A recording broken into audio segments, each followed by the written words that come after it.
Hello বন্ধুরা, দেখো একটা গ্যাস স্টোভের ওপর আমি বেশ একটা বড় সড়ো বেগুন চড়িয়ে দিয়েছি। কি বানাবো ভাবছো, তাই না?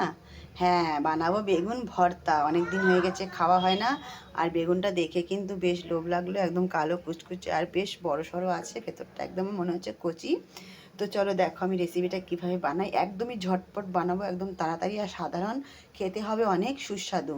আর আমার কাছে এখন অতটা সময় নেই, আমাকে আবার কাজে বেরোতে হবে, তাই আমার রেসিপি হয় একেবারেই ঝটপটে। তো তোমরা দেখতে থাকো। তো দেখো বন্ধুরা, বেগুনটা কিন্তু বেশ ভালোভাবে পুড়ে গেছে আর দেখো ধোঁয়া উঠছে।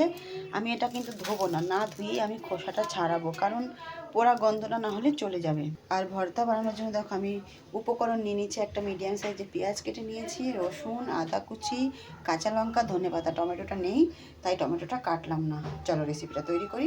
তো দেখো আমার ফেভারিট কড়াই বসিয়ে তেলটাও দিয়ে দিয়েছি। সর্বপ্রথমে আমি দিয়ে দিচ্ছি কেটে রাখা রসুন। রসুনটা একটু লাল লাল হয়ে গেছে, এবার দিয়ে দিচ্ছি পেঁয়াজ। পেঁয়াজটা একটু ভেজে নেবো রসুনের মধ্যে লাল লাল করে।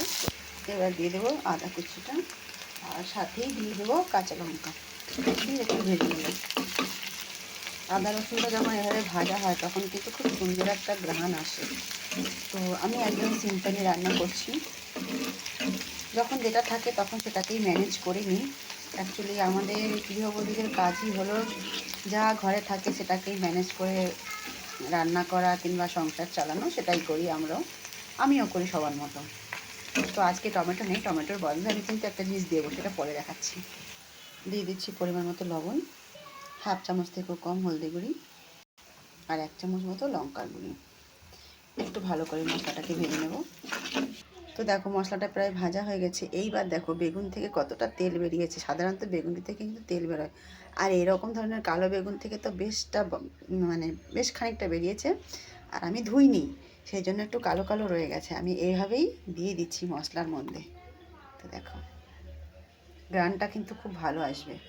দেওয়ার পরে এবার খুন্তির সাহায্যে বেশ ভালো করে এটাকে মিক্স করে নেবো। তেল অনেকটা বেরিয়েছে বেগুন থেকে, দেখো ঝোল ঝোল লাগছে, কিন্তু যা দারুণ লাগবে না।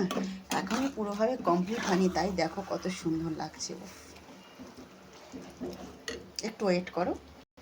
তো এবার দেখো কমপ্লিট আমার বেগুন ভর্তা, একদম ঝটপট ঝটপট 5 থেকে 7 মিনিটের মধ্যে। কিন্তু আমরা তো ভিডিওতে 5-7 মিনিট পুরোটা দেখাই না, আমরা একটু কাটিং করি, পুরো সময়টা দেখানো যায় না। তো এবার দিয়ে দেবো, দেখো কি, এবার দিয়ে দেবো একটু লেবুর রস। এই দেখো এটাতে টেস্টটা একটু চেঞ্জ হয়ে যাবে। তোমরা চাইলে এর মধ্যে আমচূর্ণও দিতে পারো, টমেটোটাও ইউজ করতে পারো। আমার আজকে লেবুটা ছিল তাই লেবুটা দিয়ে দিলাম। তারপরে আরেকটু কমপ্লিট করার জন্য দিয়ে দিচ্ছি সবুজ সবুজ কেটে রাখা ধনেপাতা। ধনেপাতাটা দেওয়ার পরে একটু ভালো করে মিক্স করে দিই।